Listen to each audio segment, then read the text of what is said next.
자, 오늘 이야기할 주제는 우리가 마케팅이란 일을 하기 위해서 다양한 집단에 소속이 되어서 일을 해볼 수가 있는데, 우리가 흔히 클라이언트라고 하는 광고주라든지 아니면 에이전시, 미디어 랩사, 매체사까지 각각의 소속이 되어서 우리가 마케터로서 활동하는 게 어떤 차이가 있냐에 대한 가장 기초적이고 근본적인 질문에 대해서 이야기를 좀 해보려고 그래. 브랜드 마케터로서 일하는 건 어떤 장단점이 있는지부터 먼저 살펴볼 텐데, 일단 장점 자체는 우리가 브랜드에 소속이 돼 있다는 거. 우리가 들으면 알만한 브랜드일 수도 있고 조금 그렇지 않은 브랜드일 수도 있는데, 어쨌든 내가 마케팅을 추진해 나가는 데 있어서 모든 계획과 로드맵과 정말 예산부터 시작해서 매체부터 시작해서 다른 모든 것들 가지고 주도적으로 수행을 해 나갈 수 있다. 모든 마케팅 플래닝부터 실행까지 또 분석, 보고까지 주도적으로 해 나갈 수 있다라는 게 인하우스 마케터의 가장 큰 장점이라고 생각해.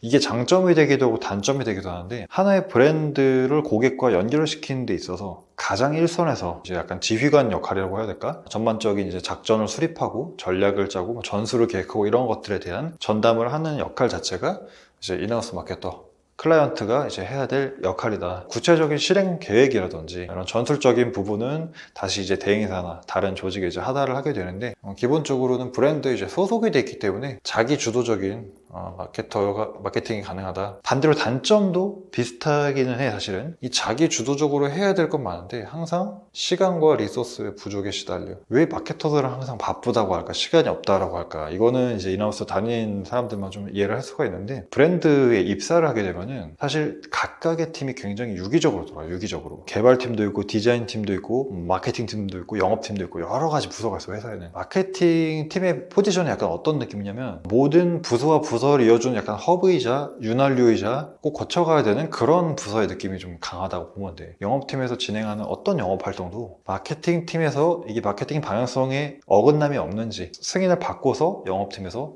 진행을 할 수가 있다는 거야. 마찬가지로 상품 디자인을 하더라도 이게 우리 브랜드 관점에서 추구하는 방향의 디자인이 맞는지를 가지고 마케팅이 1차적으로 검수를 하고 나서 모든 아젠다나 모든 이슈에 불러다니고 거기에 참여해야 되는 이런 상황이 있다는 거야. 마케팅이란 일 자체만 놓고 보면 굉장히 주도적으로 멋지게 해나갈 수 있을 것 같지만, 그런 현실적인 시간과 리소스의 벽에 부닥친다는 게 인하우스 마케터의 가장 큰 어려움이라고 할 수 있을 것 같아요. 그리고 마케팅을 추진했을 때 만약에 성과가 좋으면 괜찮지만 성과가 좋지 않다고 하면은 모든 성과 책임에 대한, 그러니까 모든 최종 성과 책임은 대행회사나 다른 회사가 아니라 인하우스 마케터의 몫이 좀 크다라는 점도 좀 단점 중에 하나라고 할 수 있다. 자, 그리고 대행사 같은 경우는 많이 얘기를 했을 거야. 에이전시 마케터의 가장 큰 장점은 하나의 업무를 정말 깊이 있게 해볼 수 있다는 전문성이 있는데, 어떤 회사는 앱 다운로드 캠페인을 자주 하는 회사가 있을 수 있고 일반적인 광고 캠페인을 운영하는 회사가 있을 수도 있고, 사실은 회사마다 이 마케팅에 대한 범주도 굉장히 다르기 마련인데, 어쨌든 앱 다운로드 캠페인을 우리가 한다고 하면은 사실은 이제 인하우스 마케터 관점에서는 목표를 주어주고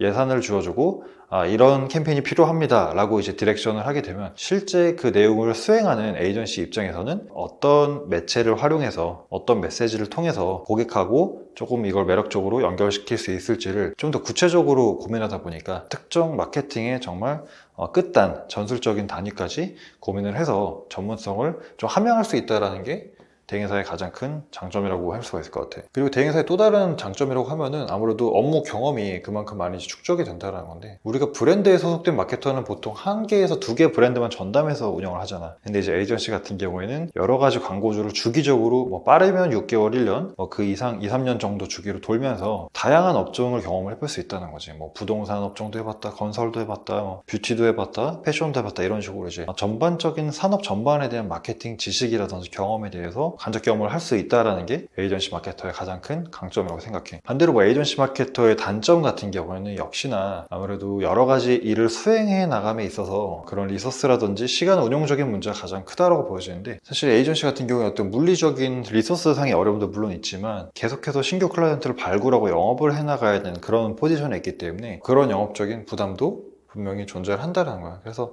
처음에는 여기서 이제 기획을 열심히 하고 뭐 운영을 열심히 하고 처음에 한 대리 연차까지는 이렇게 할 수가 있지만 실제 과장, 차장, 뭐 그 이상 팀장까지 올라가게 되면은 아무래도 영업적 부담이 좀 더 커지면서 실제 내가 마케터인지 영업사원인지 헷갈릴 정도로 영업적 포지션이 좀 커진다라는 게 좀 차이가 있을 수 있을 것 같아. 자, 그리고 잘 얘기를 안 했었던 이제 미디어 랩 부분인데, 미디어 랩사는 그렇게 생각하면 될 것 같아. 예전에 우리가 종대사 구조를 살펴보면은 종대사 안에서 MP라고 부르는 뭐 미디어 플래닝을 이제 하시는 그런 파트가 있었다는 거야. 그때 당시에 미디어 자체는 이제 ATL이라고 불리는 4대 매체, TV, 라디오, 신문, 잡지로 이제 구성이 됐다고 하면은 지금 이제 디지털 시대의 미디어 플래닝이란 디지털 상에서 우리가 많이 활용하는 SNS, 카카오, 네이버, 구글 에즈, 유튜브 이제 이런 매체들을 통해서 플래닝을 하게 되는데, 주로 어떤 회사가 있지? 지금 뭐 매주미디어라든지 나스라든지 뭐 인크로스라든지 예전에 뭐 작시스라는 회사도 있었고 뭐 메이블, 우리나라 한 6개에서 8개 정도 이제 큰 이제 미디어 랩사가 있는데, 이 미디어 랩사에서 주로 하는 일은 대행사에서는 전반적인 마케팅 전략과 전술까지도 관여를 했다고 하면은 미디어 랩에서는 조금 더 매체 운영적인 부분, 그래서 전략을 짰는데 이걸 가지고 어떤 미디어에 소화를 시켜야 우리 타겟하고 정확하게 만날 수 있고 효과를 볼 수 있느냐, 사실 이 지점에서 고민을 좀 더 뎁스 있게 하는 게, 그래서 1차적으로는 이제 대행사나 광고주 전략에 맞춰서 적합한 매체를 발굴해서 선정해 나가는 그 일이 첫 번째고, 그 매체를 선정했다고 하면 그 매체에서 어떤 타겟팅과 어떤 소재를 통해서 조금 더 타겟의 관심을 일으켜 보겠다라고 그 안에서 이제 매체 전략이라는 걸 또 수립을 하게 되고, 실제 광고를 운영을 하면서 거기서 이제 퍼포먼스 성과가 이제 바로바로 나오는 지금의 시대이기 때문에 그 성과가 좋은지 나쁜지에 따라서 어떤 방향으로 우리가 움직여야 된다라고 길라잡이 역할까지 해주는 게 미디어 랩사의 가장 중요한 역할이라고 하고 있어. 근데 최근에는 이제 경쟁이 심해지면서 사실은 이 업종 간의 경계가 많이 무너졌다는 거야. 그래서 이제는 미디어 랩사 자체도 직접 대행사의 역할로 또 마케팅 전략이라든지 이런 걸 컨설팅을 해가지고 PT에 참여하기도 하고 직접적인 그 대행 경쟁 시장에 뛰어들었다는 거야. 또 여기서 가지고 있는 강점 자체는 아무래도 이 미디어 랩사들은 직접 매체하고 거래하는 거래 액수가 굉장히 커. 뭐 구글과 페이스북과 굉장히 돈독한 관계가 형성이 되어 있단 말이야. 그리고 저들한테는 서비스라고 해서 굉장히 그 물량도 조금 다른 일반적인 거래보다 많이 매체에서 지원과 제공을 해주는 편이기 때문에 이쪽에서 아무래도 전략적인 부분만 받쳐준다고 하면은 대행사보다 실제 클라이언트한테 서비스 해줄 수 있는 영역이 되게 많겠지. 같은 15개의 광고비를 태워도 우리가 에이전시에서 하는 것보다 미디어 랩사를 통해서 직접 한다라고 하면 조금 더 많은 서비스 물량이나 혜택을 받을 수가 있겠지. 그렇기 때문에 최근에는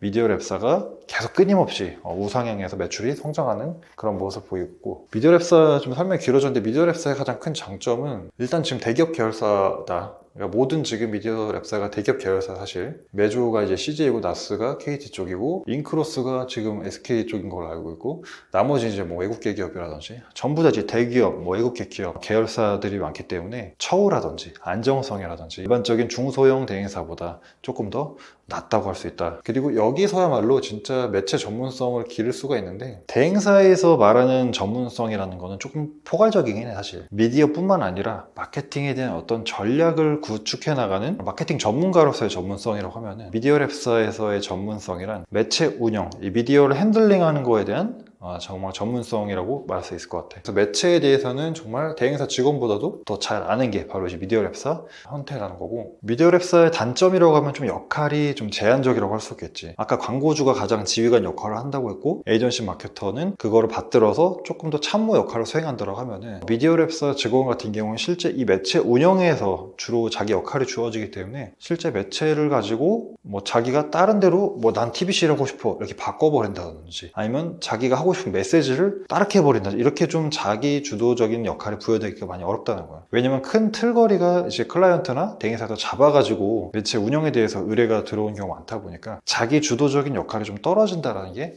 미디어 랩사의 좀 단점이라고 할 수 있다. 그래서 자기 주도성이 조금 낮다. 근데 반대로 이야기하면 내가 마케팅 일을 하고 싶지만 계속해서 뭔가 새로운 일을 해나가면서 부담을 받는 것보다는 하나의 분야에 있어서 좀 진득하게 하고 싶다라고 한 친구들은 이 일이 은근히 잘 맞을 수 있다, 이렇게 볼 수 있을 것 같고, 그리고 미디어 랩사의 또 다른 단점은 좀 불확실성이 있는데, 이게 불확실성이라는 게 뭐냐면, 우리가 회사에서도 어떤 프로젝트나 이런 것들을 개발팀하고 같이 일해보신 분들은 아시겠지만 처음에 기획을 해요. 그리고 제작을 하고 그 다음 마지막에 이제 개발을 하는데, 정말 끝단에서 퍼블리싱하고 QA 검수하시는 분들은 지배를 잘 못 가. 왜냐면 거의 마감 기한이 임박해서 이 업무들이 다가오기 때문에 이런 물리적인 여유가 많이 없다라는 거야. 근데 이제 미디어랩사 같은 경우도 비슷한 게 광고주 쪽에서 계획을 막 열심히 짜. 그래서 대행사에서 그 계획을 조금 더 윤곽을 잡아. 그리고 미디어랩사 이제 매체 플래닝을 해서 주세요. 그리고 실제 세팅해 주세요. 준비해 주세요라고 하는데 그 기간 자체가 굉장히 촉박하게 다가온단 말이에요. 광고나 마케팅에 세팅을 했는데 매체사, 뭐 카카오나 네이버 같은 매체사에서 검수를 진행했는데 이거 소재가 너무 구려요. 안 돼요. 반려를 시키거나 다시 만들려고 하거나 이렇게 되면은 그 핑퐁을 계속 이제 왔다 갔다 견뎌내야 된다는 거지. 그렇다 보니까 그게 멘탈도 그렇지만은 시간적으로 어떻게 보면 굉장히 임박한 상황 속에서 뭔가를 빠르게 처리해야 되는 그런 속도전이 요구되는 부분이 있다 보니까 이제 언제 어떤 이슈가 터질지 조금 불안한 그런 마음이 좀 있다는 거여서 불확실성이 좀 다른 마케팅 포지션에 비해서 있는 편이다 이렇게 볼 수 있을 것 같고, 마지막으로 이제 매체사인데 매체사는 한 번도 얘기를 안 했었던 것 같아. 매체사라고 하면 그냥 영어로 미디어잖아, 미디어. 그래서 우리가 디지털 미디어라고 하면은 뭐 네이버, 카카오, 구글 이런 매체를 비롯해서 뭐 네트워크 배너 매체도 있고, 우리가 스마트폰 잠금 화면에 뭐 캐시 슬라이드라든지 허니 스크린이라든지 이런 것도 일종의 이제 매체사라고 할 수 있지. 그래서 매체사는 그 자체로서 자신들이 어떻게 보면 하나의 매체를 소유하고 운영하고 있는 그런 주체 회사라고 할 수가 있겠는데, 이 매체사의 장점 자체는 뭐냐면 조금 업무의 안정성이 있어. 그러니까 아주 신생 매체가 아니고서야 내가 예를 들어서 캐시 슬라이드 마케터야, 내가 네이버나 카카오 마케터야, 이 매체가 다음날 바로 하루아침에 망하진 않아. 그리고 기본적으로 우리 매체를 찾아주는 광고주 내지는 대행사도 어느 정도 풀은 존재를 해. 그렇다 보니까 약간 업무 안정성을 가지고 있다. 어떻게든지 이제 매체를 궤도에만 좀 올려놓으면은 사실은 그 뒤에는 조금씩 찾아주는 손님이 늘어나면서 계속해서 성장해 나가는. 그래서 전통적으로 봤을 때 망한 대행사나 망한 브랜드는 되게 많은데 뭐 미디어랩사가 망하거나 매체사가 망한 경우는 많이 못 봤어. 오히려 성장했으면 성장했지. 마지막에 결국 브랜드에서 돈을 집어넣는 주체 자체는 매체에다가 우리가 돈을 사용하는 거기 때문에 매체는 대부분 잘 된다. 그래서 안정성이 있다는 게 장점이고, 반대로 이제 단점 같은 경우에는 이 안정성을 유지하기 위해서 사실은 그런 게 있죠. 영업적인 부담, 영업적인 압박이 있어. 사실 앞에서 소개했던 다른 회사들도 다 영업적인 부담은 존재를 해. 뭐 광고주 빼고 나서 여긴 이제 매출이 문제인 거고, 대행사도 영업해야 되지, 미디어랩도 영업해야 되지 하는데, 매체사 같은 경우에는 만약에 요즘 이제 데이터 마케팅 시대다 보니까 우리 매체를 가지고 누가 서비스를 이용을 했는데 한 달 정도 광고를 했는데 효과가 하나도 없었대. 뭐 회원가입이니 뭐 전원이니 하나도 안 나왔다는 거야. 옛날에 우리가 데이터 마케팅을 안 할 때는 사실은 여러 가지 다양한 매체를 한다라는 게 되게 좋은 인식이었고 실제로 잘 됐단 말이야. 근데 최근에는 GA에서 한 2주를 돌려서 뭐 효과가 안 나오던데요, 그냥 꺼버리니까 예전처럼 이런 안정성 자체가 보장이 되긴 조금 어려운 그런 상황에 직면했다. 그래서 역설적으로 이 안정성을 지키기 위해서 이 영업사원들은 계속해서 자기네 매체에 새로운 상품을 발굴하고 어떻게 하면 고객이 이탈하지 않고 광고나 컨텐츠를 보게 만들지에 대한 영업적 부담이 상당히 커졌다. 심지어는 네이버, 카카오 자체도 광고 효율이 안 좋다라고 얘기를 하고 있는 이 상황 속에서 중소형 매체는 더 말할 것도 없겠지. 그래서 우리가 디지털 마케팅이라는 큰 단어에서 마케터로서 이제 일을 하기 위해 뭐 광고주로 가는 것도 뭐 좋은 방법이라고 생각을 하고, 잠깐 뭐 대행사 다녀볼까? 이것도 좋은 방법인 것 같고, 미디어랩사도 아무래도 안정적인 규모를 가지고 있고, 매체사도 매체사 나름의 장단점이 있다. 그래서 내가 마케팅이라는 일을 하고 싶은데 내가 가진 DNA나 성격이나 일적인 성향이 어떤 쪽에 가까운지에 따라서 나는 조금 이 회사의 방향성을 결정할 수가 있다고 봐. 자기 주도성이 엄청 강하고 진취적이다라고 하면 광고주 쪽이 사실 제일 맞다고 생각을 하고, 나는 좀 한 분야에 좀 집중하고 싶어라고 하면은 뭐 미디어랩사가 여러 가지 뭐 아이디어라든지 아니면 다양한 광고주를 하는 게 좋다. 하나만 하기 싫다고 하면 대행사, 안정적인 그런 직무를 선호한다고 하면 매체사, 이렇게 고려를 해볼 수 있을 것 같아요. 물론 이제 내가 말한 게 단적인 예시를 들었기 때문에 꼭 그렇다는 건 아니에요. 대체적으로 이제 그렇다라는 어떤 성격에 대해서 얘기를 한 거니까. 자, 그래서 오늘은 우리가 디지털 마케팅을 하기 위해서 여러 가지 조직이나 환경에 소속돼서 일할 수 있는데, 광고주, 대행사, 미디어랩사, 매체사, 이렇게 네 가지 집단의 마케팅적인 업무의 차이점을 좀 알아봤어요. 오늘 영상 여기까지 하고 다음 영상으로 다시 돌아오도록 할게요.